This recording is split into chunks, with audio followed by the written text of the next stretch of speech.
The Mahabharata, delivered at the Shakespeare Club, Pasadena, California, February 1, 1900. The other epic about which I am going to speak to you this evening is called the Mahabharata. It contains the story of a race descended from King Bharata, who was the son of Dushyanta and Shakuntala. Maha means great, and Bharata means the descendants of Bharata, from whom India has derived its name, Bharata. Mahabharata means Great India, or the story of the great descendants of Bharata. The scene of this epic is the ancient kingdom of the Kurus, and the story is based on the great war which took place between the Kurus and the Panchalas. So, the region of the quarrel is not very big. This epic is the most popular one in India, and it exercises the same authority in India as Homer's poems did over the Greeks. As ages went on, more and more matter was added to it until it has become a huge book of about 100,000 couplets. All sorts of tales, legends, and myths, philosophical treatises, scraps of history, and various discussions have been added to it from time to time until it is a vast, gigantic mass of literature, and through it all runs the old original story.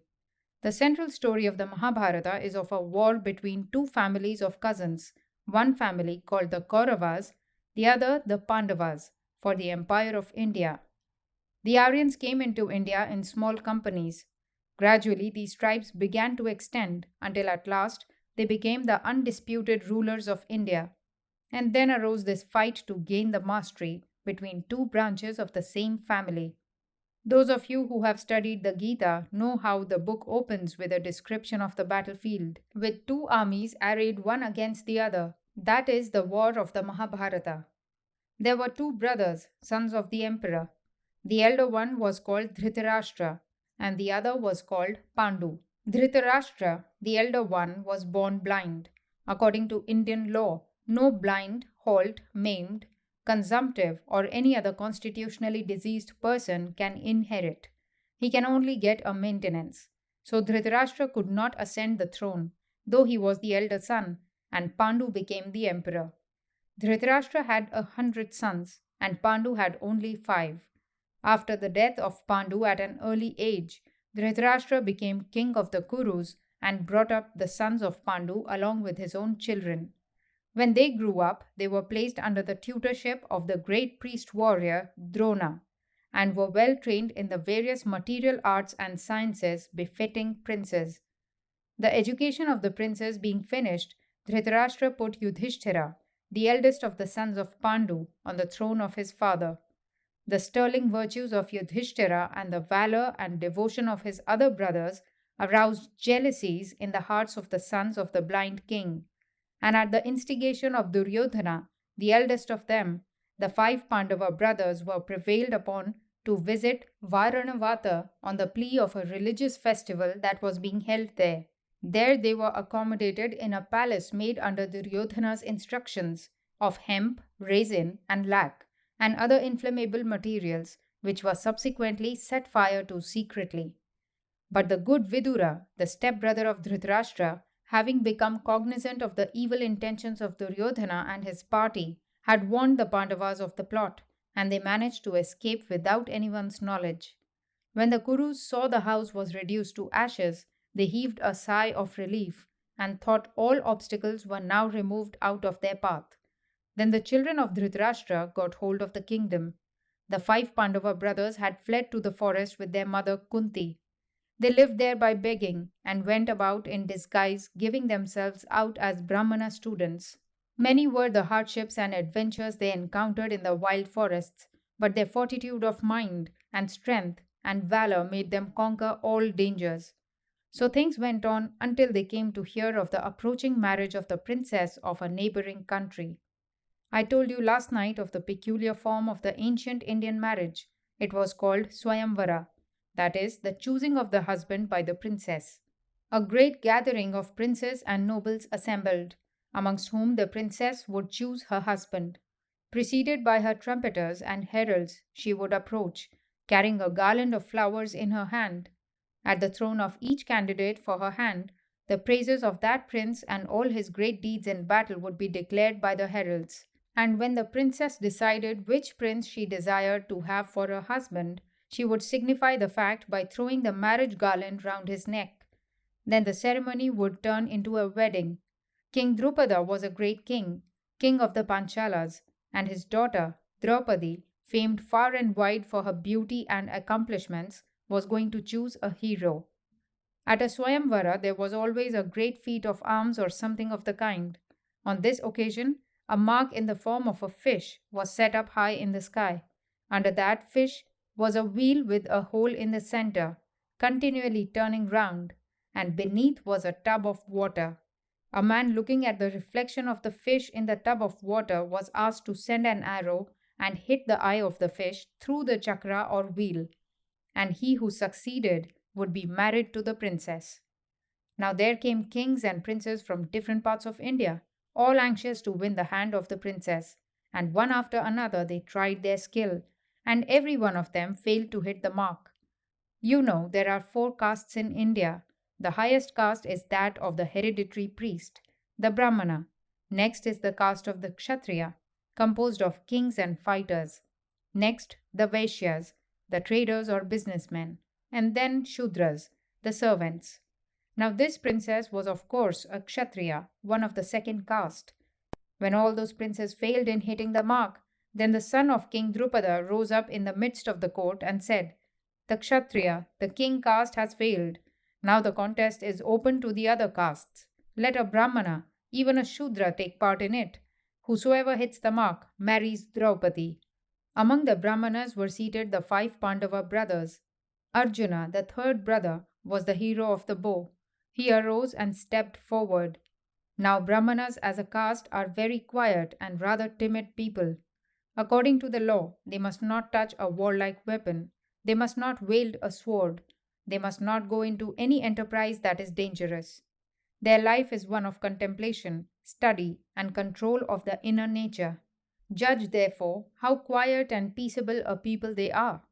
When the Brahmanas saw this man get up, they thought this man was going to bring the wrath of the Kshatriyas upon them, and that they would all be killed. So they tried to dissuade him, but Arjuna did not listen to them because he was a soldier.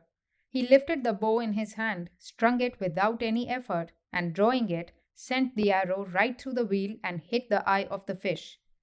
Then there was great jubilation.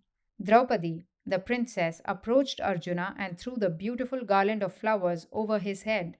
But there arose a great cry among the princes, who could not bear the idea that this beautiful princess, who was a Kshatriya, should be won by a poor Brahmana from among this huge assembly of kings and princes.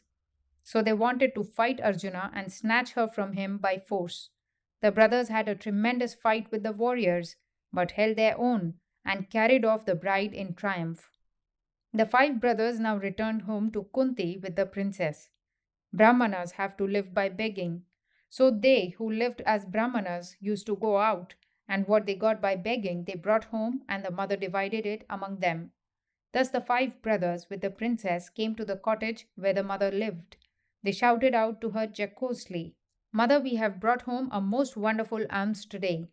The mother replied, Enjoy it in common, all of you, my children. Then the mother, seeing the princess, exclaimed, Oh, what have I said? It is a girl. But what could be done? The mother's word was spoken once for all. It must not be disregarded. The mother's words must be fulfilled. She could not be made to utter an untruth, as she never had done so. So Draupadi became the common wife of all the five brothers. Now you know in every society there are stages of development. Behind this epic there is a wonderful glimpse of the ancient historic times. The author of the poem mentions the fact of the five brothers marrying the same woman, but he tries to gloss it over to find an excuse and a cause for such an act. It was the mother's command. The mother sanctioned this strange betrothal, and so on. You know, in every nation there has been a certain stage in society that allowed polyandry. All the brothers of a family would marry one wife in common. Now, this was evidently a glimpse of the past polyandrous stage. In the meantime, the brother of the princess was perplexed in his mind and thought, Who are these people? Who is this man whom my sister is going to marry? They have not any chariots, horses, or anything.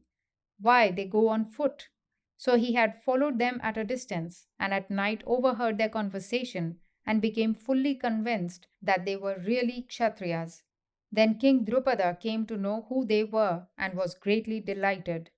Though at first much objection was raised, it was declared by Vyasa that such a marriage was allowable for these princes, and it was permitted. So the king Drupada had to yield to this polyandrous marriage, and the princess was married to the five sons of Pandu. Then the Pandavas lived in peace and prosperity and became more powerful every day. Though Duryodhana and his party conceived of fresh plots to destroy them, King Dhritarashtra was prevailed upon by the wise counsels of the elders to make peace with the Pandavas, and so he invited them home amidst the rejoicings of the people and gave them half of the kingdom. Then the five brothers built for themselves a beautiful city called Indraprastha and extended their dominions, laying all the people under tribute to them.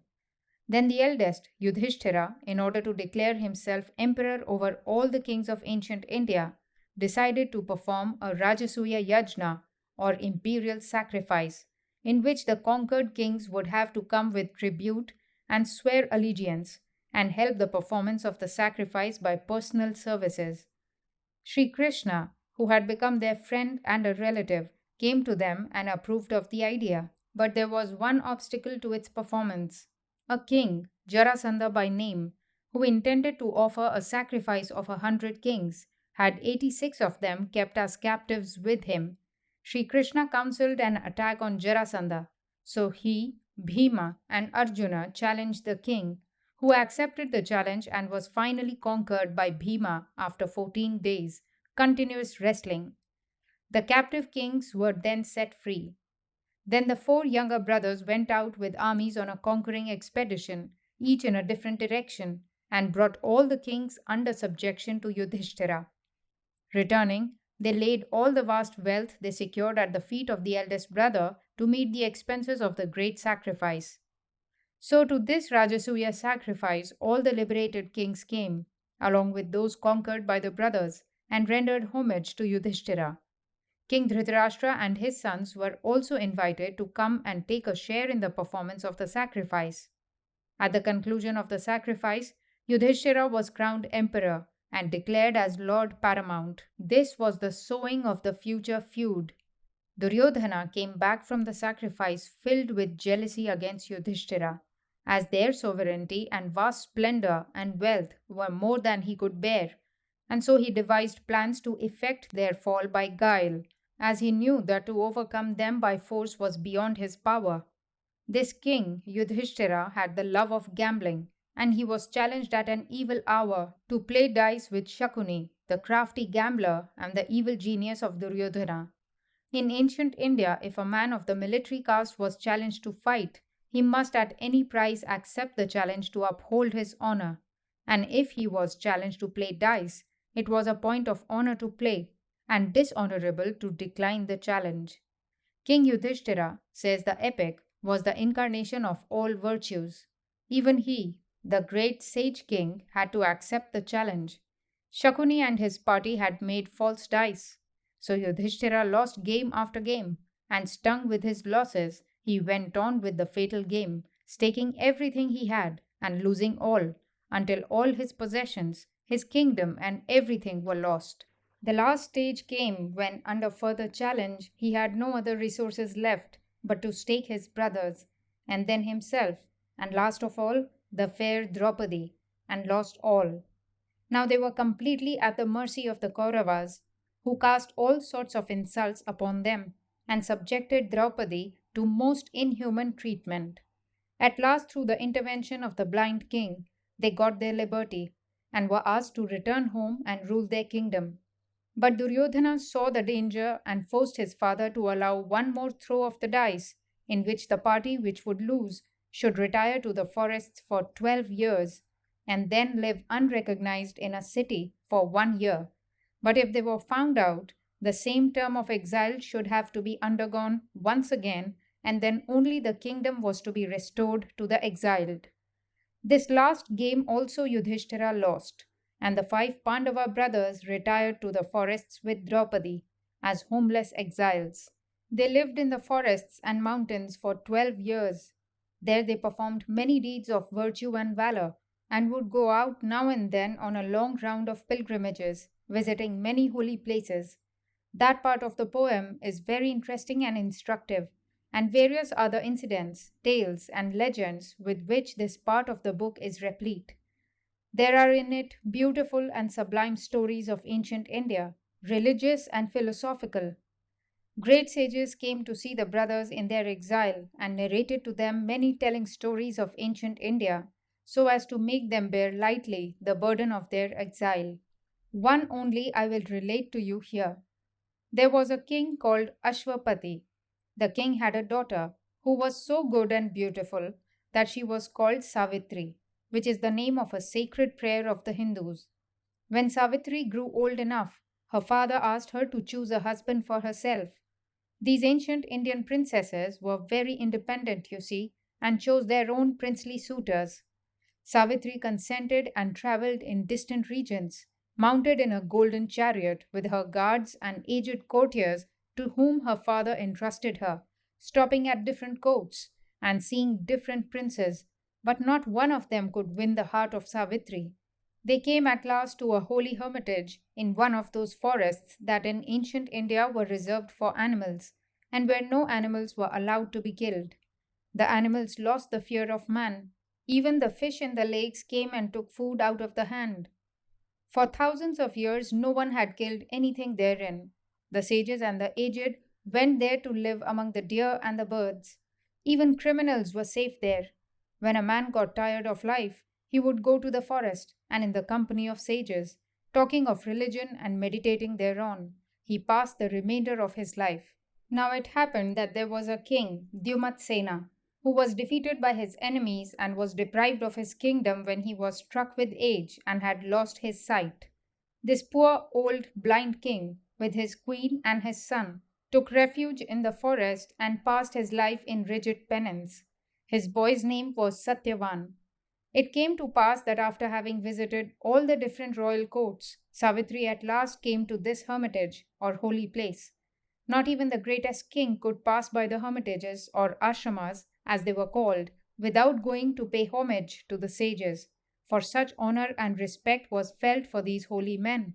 The greatest emperor of India would be only too glad to trace his descent to some sage who lived in a forest, subsisting on roots and fruits, and clad in rags.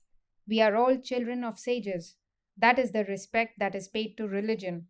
So even kings, when they pass by the hermitages, feel honored to go in and pay their respects to the sages. If they approach on horseback, they descend and walk as they advance towards them. If they arrive in a chariot, chariot and armor must be left outside when they enter.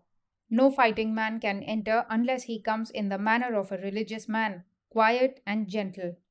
So Savitri came to this hermitage and saw there Satyavan, the hermit's son, and her heart was conquered. She had escaped all the princes of the palaces and the courts, but here in the forest refuge of King Dyumatsena, his son Satyavan stole her heart. When Savitri returned to her father's house, he asked her, Savitri, dear daughter, speak. Did you see anybody whom you would like to marry? Then softly with blushes said Savitri, Yes, father. What is the name of the prince? He is no prince, but the son of King Dyumatsena, who has lost his kingdom, a prince without a patrimony, who lives a monastic life, the life of a sannyasin in a forest, collecting roots and herbs, helping and feeding his old father and mother, who live in a cottage. On hearing this, the father consulted the sage Narada, who appeared to be then present there, and he declared it was the most ill omened choice that was ever made. The king then asked him to explain why it was so, and Narada said, Within 12 months from this time, the young man will die. Then the king started with terror and spoke, Savitri, this young man is going to die in 12 months, and you will become a widow. Think of that. Desist from your choice, my child. You shall never be married to a short lived and fated bridegroom. Never mind, father. Do not ask me to marry another person and sacrifice the chastity of mind, for I love and have accepted in my mind that good and brave Satyavan only as my husband. A maiden chooses only once, and she never departs from her troth. When the king found that Savitri was resolute in mind and heart, he complied. Then Savitri married Prince Satyavan, and she quietly went from the palace of her father into the forest to live with her chosen husband and help her husband's parents. Now, though Savitri knew the exact date when Satyavan was to die, she kept it hidden from him. Daily he went into the depths of the forest, collected fruits and flowers, gathered faggots, and then came back to the cottage, and she cooked the meals and helped the old people. Thus their lives went on until the fatal day came near, and 3 short days remained only. She took a severe vow of 3 nights' penance and holy fasts, and kept her hard vigils. Savitri spent sorrowful and sleepless nights with fervent prayers and unseen tears, till the dreaded morning dawned. That day Savitri could not bear him out of her sight, even for a moment. She begged permission from his parents to accompany her husband when he went to gather the usual herbs and fuel, and gaining their consent, she went. Suddenly, in faltering accents, he complained to his wife of feeling faint. My head is dizzy, and my senses reel, dear Savitri. I feel sleep stealing over me. Let me rest beside thee for a while. In fear and trembling, she replied, Come, lay your head upon my lap, my dearest lord.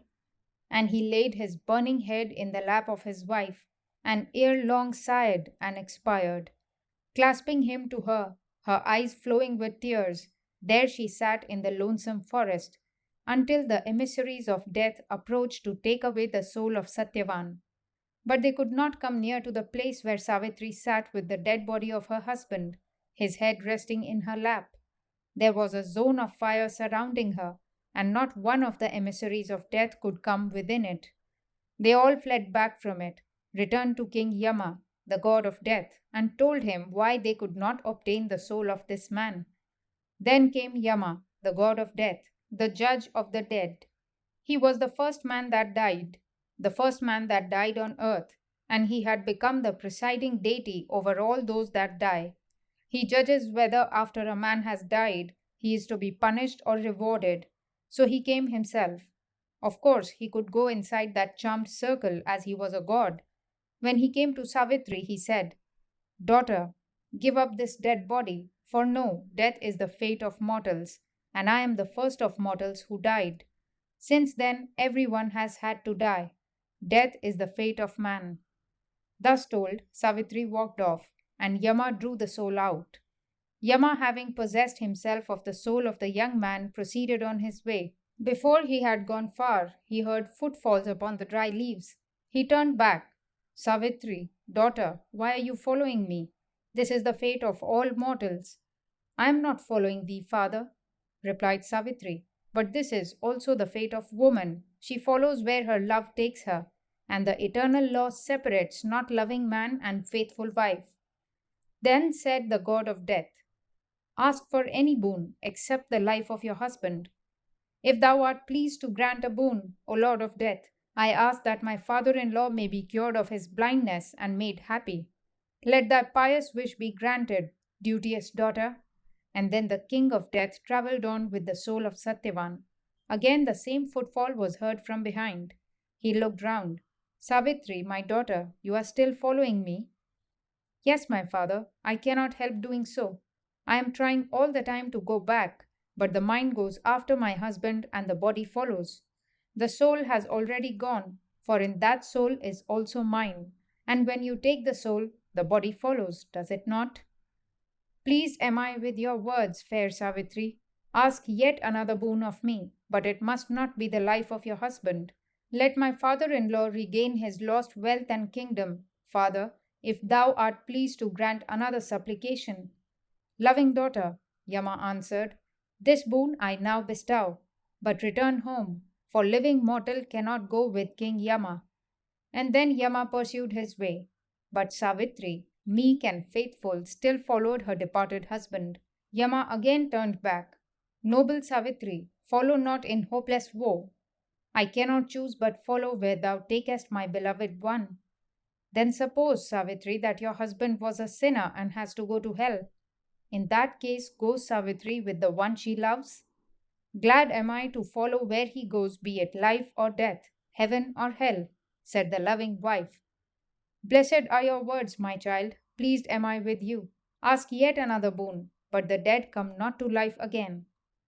Since you so permit me, then let the imperial line of my father in law be not destroyed.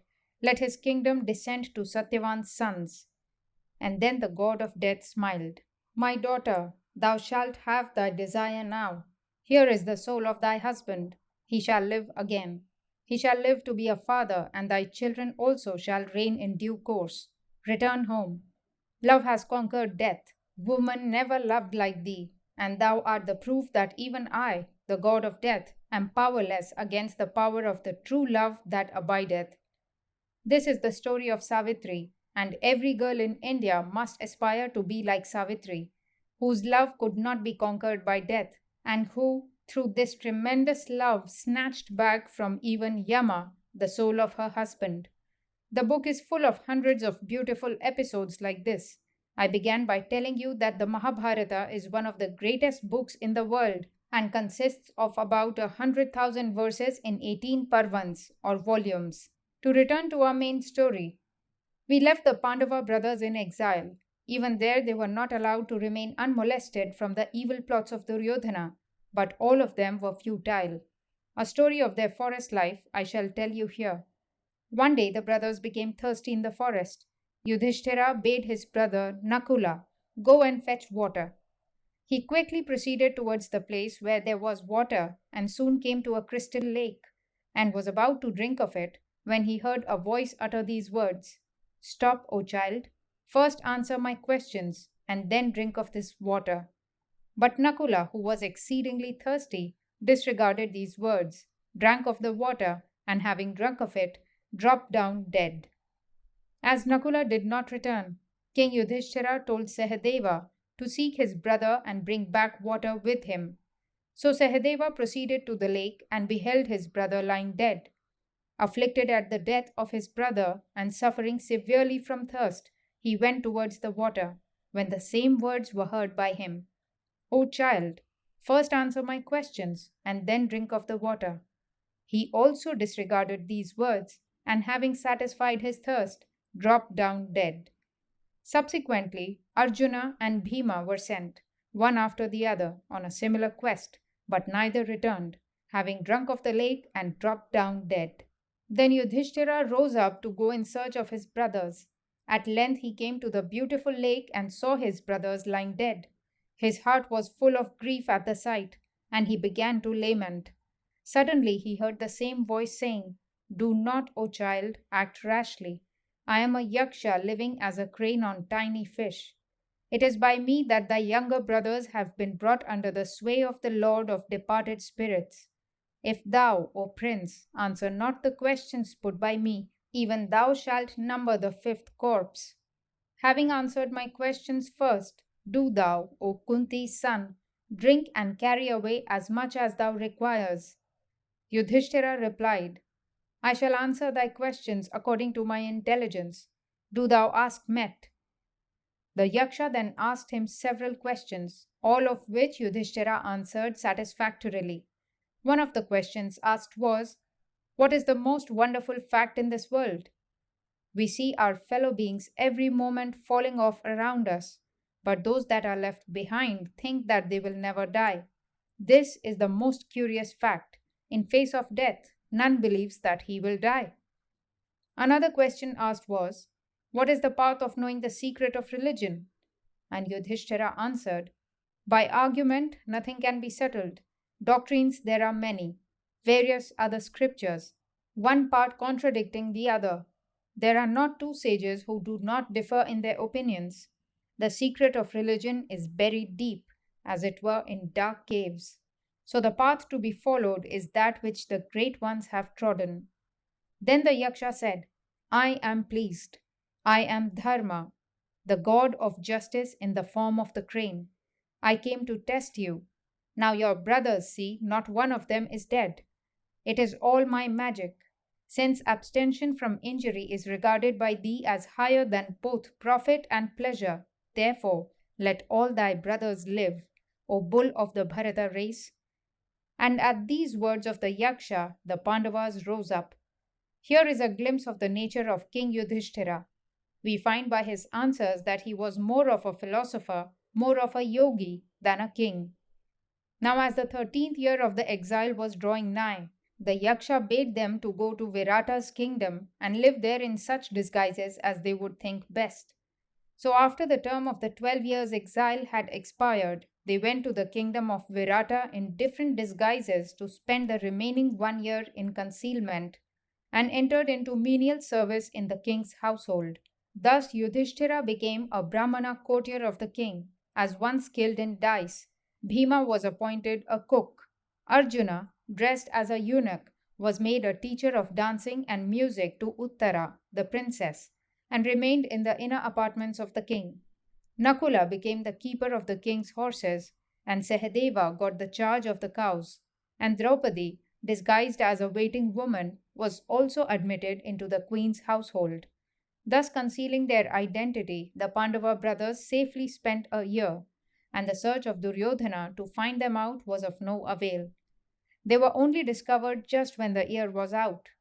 Then Yudhishthira sent an ambassador to Dhritarashtra and demanded that half of the kingdom should, as their share, be restored to them.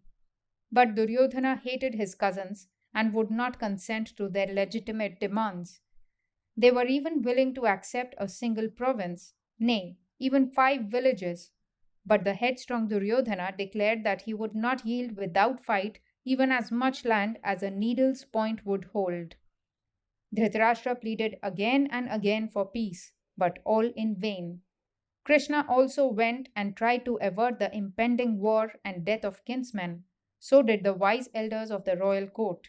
But all negotiations for a peaceful partition of the kingdom were futile. So at last preparations were made on both sides for war, and all the warlike nations took part in it. The old Indian customs of the Kshatriyas were observed in it. Duryodhana took one side, Yudhishthira the other. From Yudhishthira, messengers were at once sent to all the surrounding kings, entreating their alliance, since honorable men would grant the request that first reached them. So warriors from all parts assembled to espouse the cause of either the Pandavas or the Kurus, according to the precedence of their requests. And thus one brother joined this side and the other that side, the father on one side and the son on the other. The most curious thing was the code of war of those days. As soon as the battle for the day ceased and evening came, the opposing parties were good friends, even going to each other's tents. However, when the morning came, again they proceeded to fight each other. That was the strange trait that the Hindus carried down to the time of the Mohammedan invasion. Then again, a man on horseback must not strike one on foot, must not poison the weapon, must not vanquish the enemy in any unequal fight or by dishonesty, and must never take undue advantage of another, and so on. If any deviated from these rules, he would be covered with dishonor and shunned. The Kshatriyas were trained in that way, and when the foreign invasion came from Central Asia, the Hindus treated the invaders in the self same way. They defeated them several times, and on as many occasions sent them back to their homes with presents, etc. The code laid down was that they must not usurp anybody's country, and when a man was beaten, he must be sent back to his country with due regard to his position. The Mohammedan conquerors treated the Hindu kings differently, and when they got them once, they destroyed them without remorse. Mind you, in those days, in the times of our story, the poem says, the science of arms was not the mere use of bows and arrows at all. It was magic archery in which the use of mantras, concentration, etc., played a prominent part.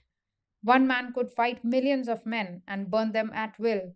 He could send one arrow and it would rain thousands of arrows and thunder. He could make anything burn, and so on. It was all divine magic. One fact is most curious in both these poems, the Ramayana and the Mahabharata.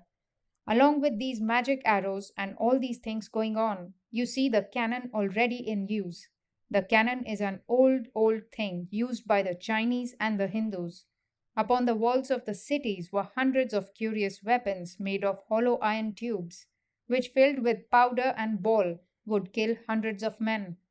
The people believed that the Chinese, by magic, put the devil inside a hollow iron tube, and when they applied a little fire to a hole, the devil came out with a terrific noise and killed many people. So, in those old days, they used to fight with magic arrows. One man would be able to fight millions of others. They had their military arrangements and tactics. There were the foot soldiers, termed the Pada, then the cavalry, Turaga, and two other divisions which the moderns have lost and given up. There was the elephant corps, hundreds and hundreds of elephants, with men on their backs, formed into regiments and protected with huge sheets of iron mail, and these elephants would bear down upon a mass of the enemy. Then there were the chariots. Of course, you have all seen pictures of those old chariots. They were used in every country. These were the four divisions of the army in those old days. Now, both parties alike wished to secure the alliance of Krishna, but he declined to take an active part and fight in this war, but offered himself as charioteer to Arjuna and as the friend and counselor of the Pandavas, while to Duryodhana he gave his army of mighty soldiers. Then was fought on the vast plain of Kurukshetra the great battle in which Bhishma, Drona, Karna, and the brothers of Duryodhana, with the kinsmen on both sides and thousands of other heroes, fell. The war lasted 18 days. Indeed, out of the 18 Akshauhinis of soldiers, very few men were left. The death of Duryodhana ended the war in favor of the Pandavas. It was followed by the lament of Gandhari, the queen, and the widowed women, and the funerals of the deceased warriors. The greatest incident of the war was the marvelous and immortal poem of the Gita, the song Celestial. It is the popular scripture of India and the loftiest of all teachings. It consists of a dialogue held by Arjuna with Krishna just before the commencement of the fight on the battlefield of Kurukshetra. I would advise those of you who have not read that book to read it. If you only knew how much it has influenced your own country, even. If you want to know the source of Emerson's inspiration, it is this book, the Gita. He went to see Carlyle, and Carlyle made him a present of the Gita, and that little book is responsible for the Concord movement. All the broad movements in America, in one way or other, are indebted to the Concord Party. The central figure of the Gita is Krishna. As you worship Jesus of Nazareth as God come down as man, so the Hindus worship many incarnations of God. They believe in not one or two only, but in many who have come down from time to time, according to the needs of the world, for the preservation of dharma and destruction of wickedness. Each sect has one, and Krishna is one of them. Krishna perhaps has a larger number of followers in India than any other incarnation of God. His followers hold that he was the most perfect of those incarnations. Why? Because, they say, look at Buddha and other incarnations. They were only monks, and they had no sympathy for married people. How could they have? But look at Krishna. He was great as a son, as a king, as a father, and all through his life he practiced the marvelous teachings which he preached. He who in the midst of the greatest activity finds the sweetest peace, and in the midst of the greatest calmness is most active, he has known the secret of life. Krishna shows the way how to do this by being non attached. Do everything, but do not get identified with anything.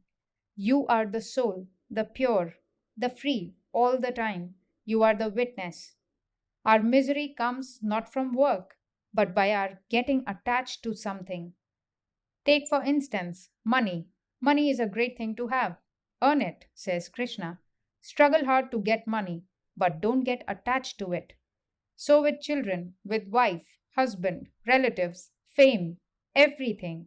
You have no need to shun them, only don't get attached. There is only one attachment, and that belongs to the Lord, and to none other. Work for them, love them, do good to them, sacrifice 100 lives, if need be, for them, but never be attached. His own life was the exact exemplification of that. Remember that the book which delineates the life of Krishna is several thousand years old. and some parts of his life are very similar to those of Jesus of Nazareth. Krishna was of royal birth. There was a tyrant king called Kamsa, and there was a prophecy that one would be born of such and such a family who would be a king. So Kamsa ordered all the male children to be massacred. The father and mother of Krishna were cast by King Kamsa into prison, where the child was born.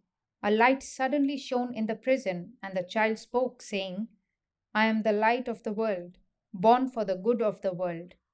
You find Krishna again symbolically represented with cows, the great cowherd, as he is called.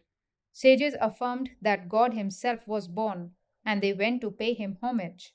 In other parts of the story, the similarity between the two does not continue.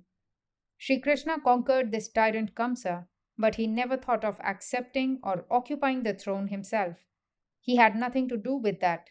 He had done his duty, and there it ended. After the conclusion of the Kurukshetra war, the great warrior and venerable grandsire, Bhishma, who fought 10 days out of the 18 days battle, still lay on his deathbed and gave instructions to Yudhishthira on various subjects, such as the duties of the king, the duties of the four castes, the four stages of life, the laws of marriage, the bestowing of gifts, etc., basing them on the teachings of the ancient sages. He explained Sankhya philosophy and Yoga philosophy and narrated numerous tales and traditions about saints and gods and kings. These teachings occupy nearly one fourth of the entire work and form an invaluable storehouse of Hindu laws and moral codes. Yudhishthira had in the meantime been crowned king, but the awful bloodshed and extinction of superiors and relatives weighed heavily on his mind, and then, under the advice of Vyasa, he performed the Ashwamedha sacrifice. After the war, for 15 years, Dhritarashtra dwelt in peace and honor, obeyed by Yudhishthira and his brothers.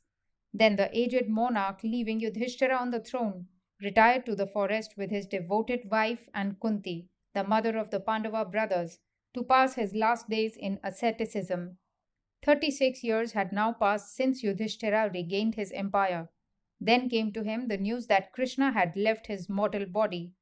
Krishna, the sage, his friend, his prophet, his counselor, had departed.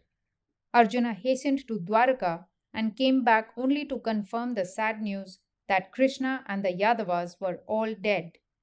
Then the king and the other brothers, overcome with sorrow, declared that the time for them to go too had arrived.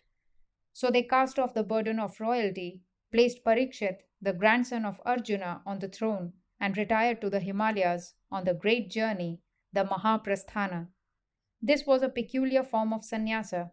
It was a custom for old kings to become sannyasins. In ancient India, when men became very old, they would give up everything. So did the kings. When a man did not want to live any more, then he went towards the Himalayas, without eating or drinking, and walked on and on till the body failed. All the time thinking of God, we just marched on till the body gave way. Then came the gods, the sages, and they told King Yudhishthira that he should go and reach heaven. To go to heaven, one has to cross the highest peaks of the Himalayas. Beyond the Himalayas is Mount Meru. On the top of Mount Meru is heaven. None ever went there in this body. There the gods reside, and Yudhishthira was called upon by the gods to go there. So the five brothers and their wife clad themselves in robes of bark and set out on their journey. On the way, they were followed by a dog. On and on they went, and they turned their weary feet northward to where the Himalayas lifts his lofty peaks. And they saw the mighty Mount Meru in front of them. Silently they walked on in the snow, until suddenly the queen fell, to rise no more. To Yudhishthira, who was leading the way, Bhima, one of the brothers, said, Behold, O king, the queen has fallen. The king shed tears, but he did not look back. We are going to meet Krishna, he says. No time to look back. March on. After a while, again Bhima said, Behold, our brother Sahadeva has fallen. The king shed tears, but paused not. March on, he cried. One after the other, in the cold and snow, all the four brothers dropped down, but unshaken, though alone, the king advanced onward. Looking behind, he saw the faithful dog was still following him. And so the king and the dog went on, through snow and ice, over hill and dale, climbing higher and higher, till they reached Mount Meru. And there they began to hear the chimes of heaven, and celestial flowers were showered upon the virtuous king by the gods.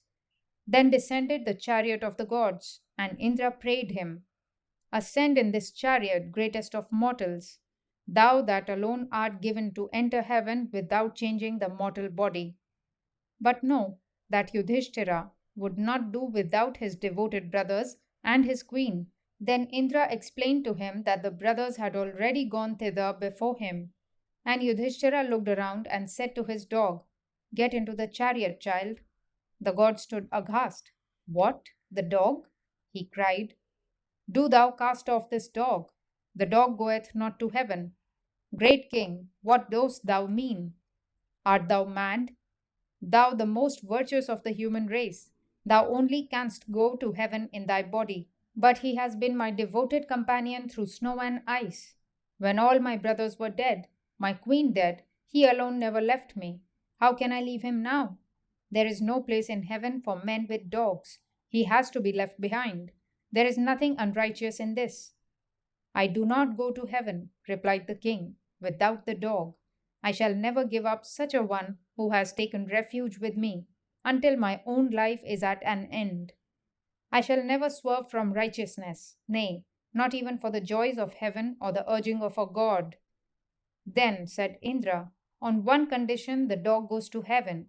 You have been the most virtuous of mortals, and he has been a dog, killing and eating animals. He is sinful, hunting and taking other lives. You can exchange heaven with him. Agreed, says the king. Let the dog go to heaven. At once the scene changed. Hearing these noble words of Yudhishthira, the dog revealed himself as Dharma. The dog was no other than Yama, the lord of death and justice. And Dharma exclaimed, Behold, O king, no man was ever so unselfish as thou, willing to exchange heaven with a little dog, and for his sake disclaiming all his virtues, and ready to go to hell even for him. Thou art well born, O King of kings. Thou hast compassion for all creatures, O Bharata, of which this is a bright example. Hence, regions of undying felicity are thine. Thou hast won them, O king, and thine is a celestial and high goal. Then Yudhishthira, with Indra, Dharma, and other gods, proceeds to heaven in a celestial car. He undergoes some trials, bathes in the celestial Ganga, and assumes a celestial body. He meets his brothers who are now immortals, and all at last is bliss.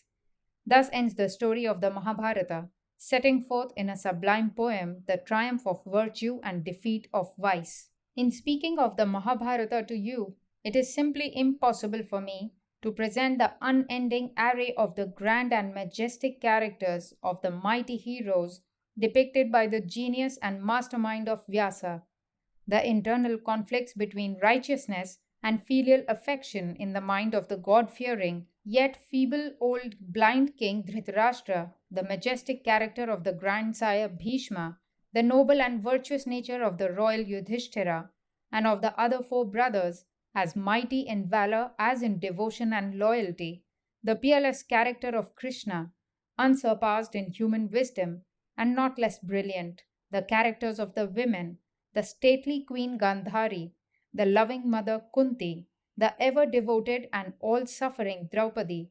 These and hundreds of other characters of this epic and those of the Ramayana have been the cherished heritage of the whole Hindu world for the last several thousands of years, and form the basis of their thoughts and of their moral and ethical ideas.